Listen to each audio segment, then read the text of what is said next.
The afternoon sun spilled through the restaurant's glass walls like molten gold, illuminating every anxious breath that crossed the face of Rowan Hale, a single father who had spent the last 6 years balancing exhaustion with hope.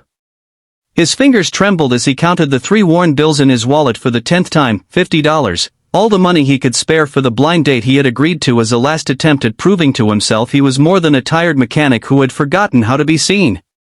That tiny sum represented sacrifice, skipped lunches, extra shifts, and a promise to his son, Milo, that someday things would get easier. Yet as he sat there, shirt collar stiff from cheap laundry starch, nails still faintly stained with engine grease he couldn't scrub out, Rowan felt that the world had already decided what he was worth.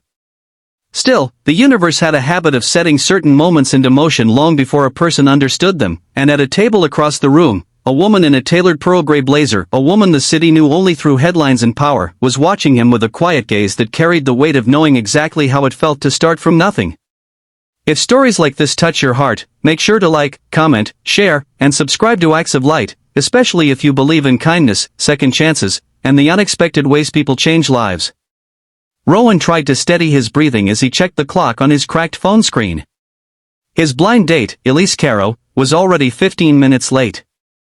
The restaurant was modest by most people's standards, but for him it felt like walking into a world coated in clean surfaces and soft music he didn't recognize.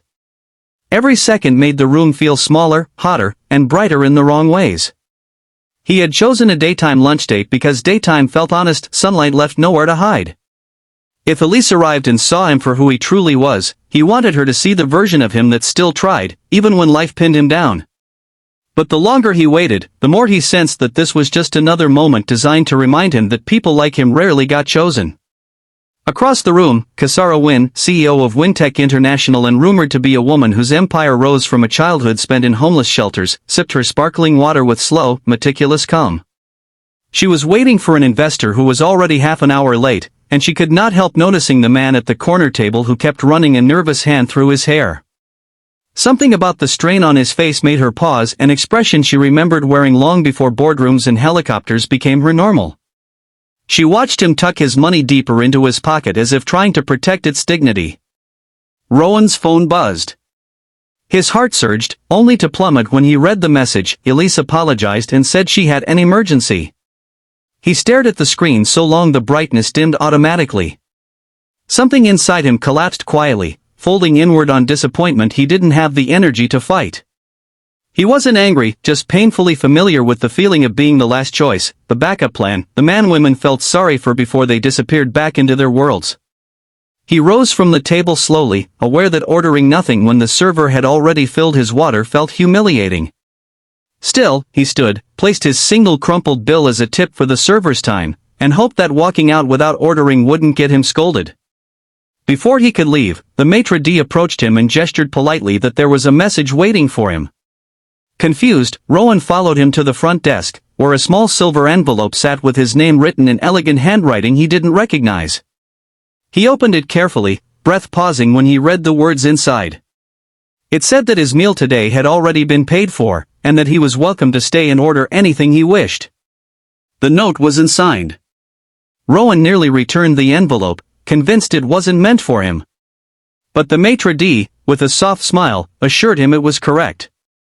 Hesitant but guided by a hunger he hadn't indulged since the holidays, Rowan let himself take a seat again and ordered the cheapest lunch special.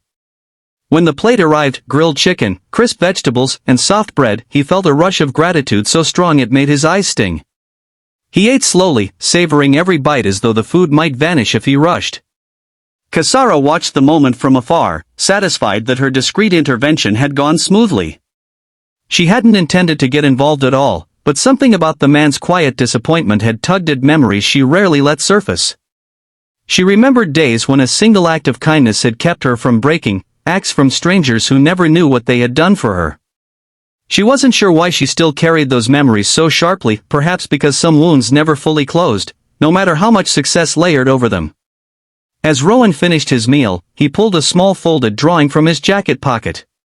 Milo had drawn it that morning, the two of them holding hands, smiling under a sun that took up half the page. Even the stick figure version of Rowan had grease on his shirt. He kept the drawing with him because it reminded him of his purpose, the reason he worked until his bones ached. Looking at it now softened the lingering embarrassment of being stood up. It reminded him that he was needed, that love existed in forms that didn't depend on dates or $50 budgets. He placed the drawing on the table and brushed a smudge from it carefully. Kasara noticed the drawing and felt something inside her still further. She was prepared to return to her laptop when a sudden movement caught her eye. Rowan slumping slightly, pressing a hand to his forehead, eyes squeezing shut. She saw the color drain from his face. The restaurant's hum dimmed around him. He tried to stand, but dizziness overtook him, and he clutched the back of the chair for balance. Instantly, Kasara rose from her seat and crossed the room without hesitation. She supported him gently but firmly, guiding him back into the chair before he collapsed. The staff hurried toward them, but she waved them off calmly, taking charge with a tone that made people listen. After a moment, Rowan's breathing steadied. He realized a woman, a stranger, had been the one to catch him. Shame filled him, but so did overwhelming relief. The heat in the room intensified. He muttered an apology under his breath, more instinct than thought. Kasara spoke quietly, her voice low and even, grounding him. She asked if he had eaten today, and he nodded, lifting his empty plate slightly in explanation. She asked if he was dehydrated, and he admitted it was likely. She handed him her water glass without hesitation. He drank, hesitant at first, then deeply. Something about her steady presence anchored him. Kasara suggested fresh air. She walked with him just outside the restaurant's front doors, where the early afternoon breeze rolled across the street with a softness that cooled his overheated skin. As Rowan regained clarity, he noticed how composed she was, like someone used to steering chaos. Her eyes held a depth he couldn't decipher, compassion, maybe, but also something heavier. He thanked her for helping him and apologized again for the trouble. She dismissed his apology gently but firmly, and though she used few words, they landed with a kind of sincerity that settled into him. They stood there for a long moment as people moved past them, parents with strollers, office employees on lunch break, tourists snapping photos of murals painted along the brick buildings. The world felt large yet strangely quiet around them. Kasara finally reached into her bag and pulled out a business card, offering it to him. The gesture made him uneasy. He didn't understand why someone like her would offer something so valuable to him. He accepted it politely, intending to tuck it away and never inconvenience her again. But she told him with quiet conviction that if he ever needed anything, opportunity, resources, or simply someone to reach out to, he should call. Her tone wasn't pitying, it carried the weight of someone who recognized strength even when buried under exhaustion. Then, with a nod, she returned to the restaurant for her delayed meeting. Rowan remained on the sidewalk for several minutes, stunned by the afternoon's events. Kindness from a stranger always felt like sunlight sneaking through cracks he didn't realize still existed. He walked home afterward, nearly 3 miles, preferring the air and sun on his skin rather than the cost of a bus fare. When he arrived at his modest apartment, Milo greeted him with the boundless enthusiasm only children possess. Rowan lifted his son with sore arms and felt the world shrink to something manageable and warm. Days passed. Rowan returned to work at the auto shop, tightening bolts and diagnosing failing engines while the memory of the restaurant remained tucked against his ribs. He didn't intend to use the business card. People like Kasara lived in unreachable worlds, and he refused to be another person asking for favors from someone who owed him nothing. But fate had a strange way of circling back. A week later, the auto shop announced layoffs. Rowan's name was on the list. His vision dimmed when he saw it, but he remained calm, collected, determined not to break in front of his co-workers. That night, after Milo fell asleep clutching his favorite stuffed dinosaur, Rowan sat alone at the small kitchen table and stared at the business card. His pride warred with his desperation. In the end, desperation won. What happened after he made that call reshaped everything. Kasara answered within 2 rings, as though she had been expecting him.